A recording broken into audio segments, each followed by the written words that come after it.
Hello everyone, I'm Brian. Today I'm going to be reacting to what is the difference between Advaita and Kundalini. So this is from Lakhani, or actually Hindu Academy with Lakhani, I believe, explaining it. At least I hope so. Let's see. Yes, it's him. Okay. And also I'm interested in what's everyone's take on this. I think Sadhguru said Kundalini is mysticism. I don't know why I can't say that. And I believe Tadat Madanda says, I don't know, I don't want to put words in their mouth, but from my interpretation of what they said, it seems like Advaita is more logical, I guess. Take that for what you will. Let's go ahead and get started.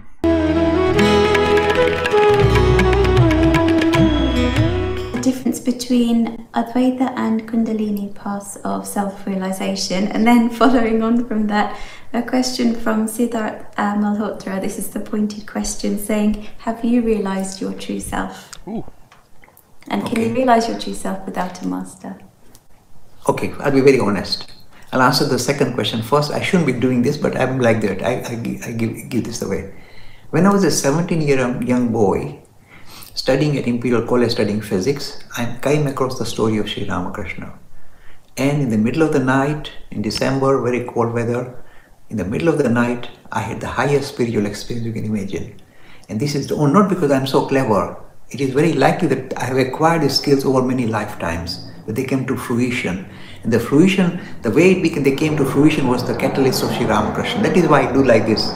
Because this is the person who is driving me, who has stolen my heart, because it is in his name, if you like, I acquired the highest spiritual experience you can think of. I'm not exaggerating. So, Interesting. So basically he said that he kind of came about it relatively soon, I suppose, and he believes it to be because of his past lives. So basically you can be awakened. Well, I assume that you have to be, you cannot be awakened immediately. You cannot be born and be awakened, because the reason why you're born again is because you're not quite there yet. You have not realized yet.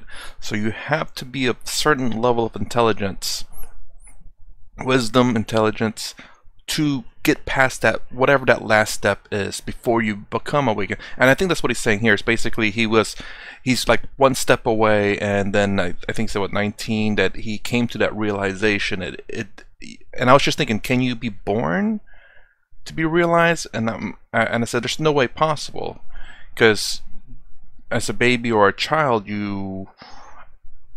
I think there's still a step that needs to be taken, and the only way to take that step is by, I guess, by having some intent of becoming realized. I don't know if you can accidentally become realized. I think there has to be some intent, like Sadhguru, where he'd say he'd stare at a leaf, because even though it's just staring at a leaf, there's an intent to realize, is there more to it? I've gone through that stage, and for me this idea of experiential, really, that's why I keep rubbing it in, because for me it's reality. And when I meet other individuals who are claiming kind of spiritual status, and I listen to them or look at them or listen to them or look at their activities, in 2 ticks I know they are not enlightened. It's just a showmanship purely. So it is something that I actually would not be talking about unless it was something first-hand for me. It is, okay, I'm being hands up. But I don't like to make a big fuss about it, because I'm not here to kind of take on any guise of being something special. I'm ordinary like everybody else. But for me, religion is experiential, number one. The second question, Sita. What's the difference between Advaita and Kundalini? Okay. See, Advaita Vedanta is purely a system of philosophy. Kundalini Yoga is a practical guide regarding how you achieve the Advaita station. So Advaita, if you like, is the destination.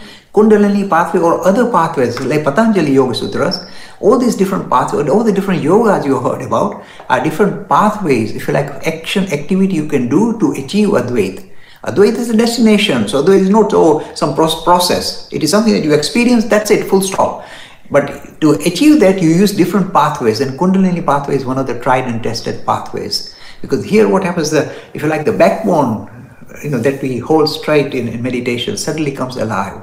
It really comes alive, I'm telling you from experience. It comes alive, and something rises above it, starts rising in the backbone, the center of the backbone, and that gives you very high spiritual experiences, no exaggeration. So Kundalini Yoga is a pathway, Advaita is a destination.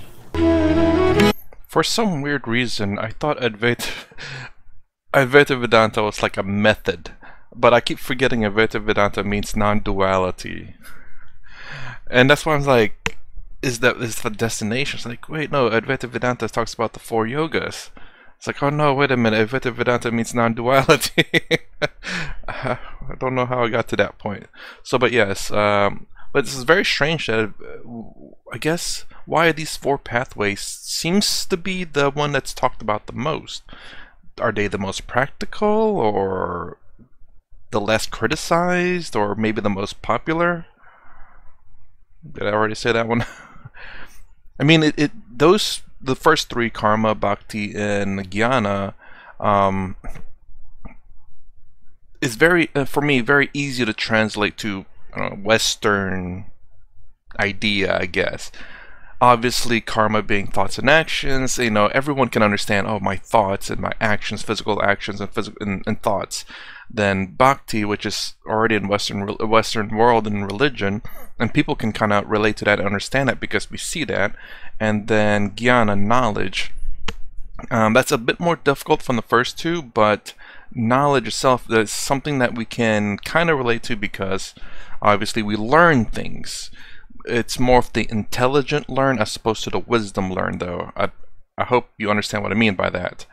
I consider the gurus and swamis wisdom, and like scientists who studies like nuclear fusions and whatever to be intelligent.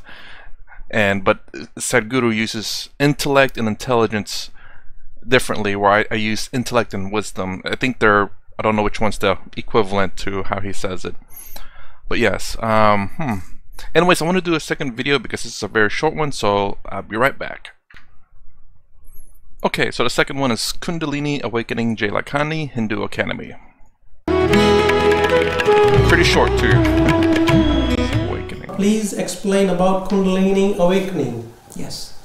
You see, this Kundalini has become very kind of exciting term. People like to use, my Kundalini is working out. I'm getting 99%, there was some medical problem. Kundalini doesn't wake up that easily. Now what is the Kundalini stuff? I'll just touch on it a little bit. This is real and from experience. I'm talking not from read up some book. When you are successful in meditation, some kind of stirring up begins at the base of the spine. This is called the Muladhara, the bottom chakra, if you like. So there is some kind of stirring up that begins. It happens naturally. You don't have to stir it up. You don't put some prods in it. It starts up and at the base of the spine, and from there it begins to rise. As it rises, your understanding of reality keeps kind of improving dramatically. First, you lose consciousness of your body. You know, I'm not the body. Why? First time you heard that, but now you actually experience it. The bodily functions don't bother you anymore. Hearing, seeing, all this appear like fluff. You rise above it, and yes, you are still there. You're not disappeared. You're not in a fuzzy world, you're not in a daydreaming world, and you rise. You become much more intense in the way you see reality. And this particular process is called Kundalini Awakening. Now, a lot of people make claims that my Kundalini is awakened. I look at their face and I say, no, I don't think so. You see, straight you'll see the features are very common. They're just using this kind of exotic term, Kundalini, and then they get running away with it. But 99% I would say when people say Kundalini awaken, I can make your Kundalini awaken, run away from them, because I don't think they need to awaken their own Kundalini. How are they going to do that for you? So be suspicious, be skeptical, and when it happens, you will know. Oh, wow. Okay, that was a lot shorter than I thought. Okay, so that was really short, but he essentially explained about the same thing, where it starts from the bottom. There was the 5, I believe. I can't remember. I think the bottom was earth, water. I can't remember. Oh, is it earth, fire, water, or earth, water, fire, air? No, not air. Why can I not remember the basic 4 elements? I know the last one's space. Earth, fire, water. Oh, air and space. Yeah. I thought space and air was the same. So those are the 5. Then there's 2 others. I'm trying to remember. The 2-petal lotus, which is that middle, that above the 5th, and then the last one, which is the 1,000-petal lotus. Can't remember what their definition is, but it's something again, I'm touching up on this first time, not first time reacting to this, but first time trying to get into Kundalini. Not getting into it, but I know people say it's dangerous and whatnot, but just trying to learn about it. Because this is, I do believe, one of the 112 paths. Again, the last two are something external. I can't remember. So I know Sadhguru talked about it, and can't remember who the other one is. That I believe may be out of the reach of humans. And but yes.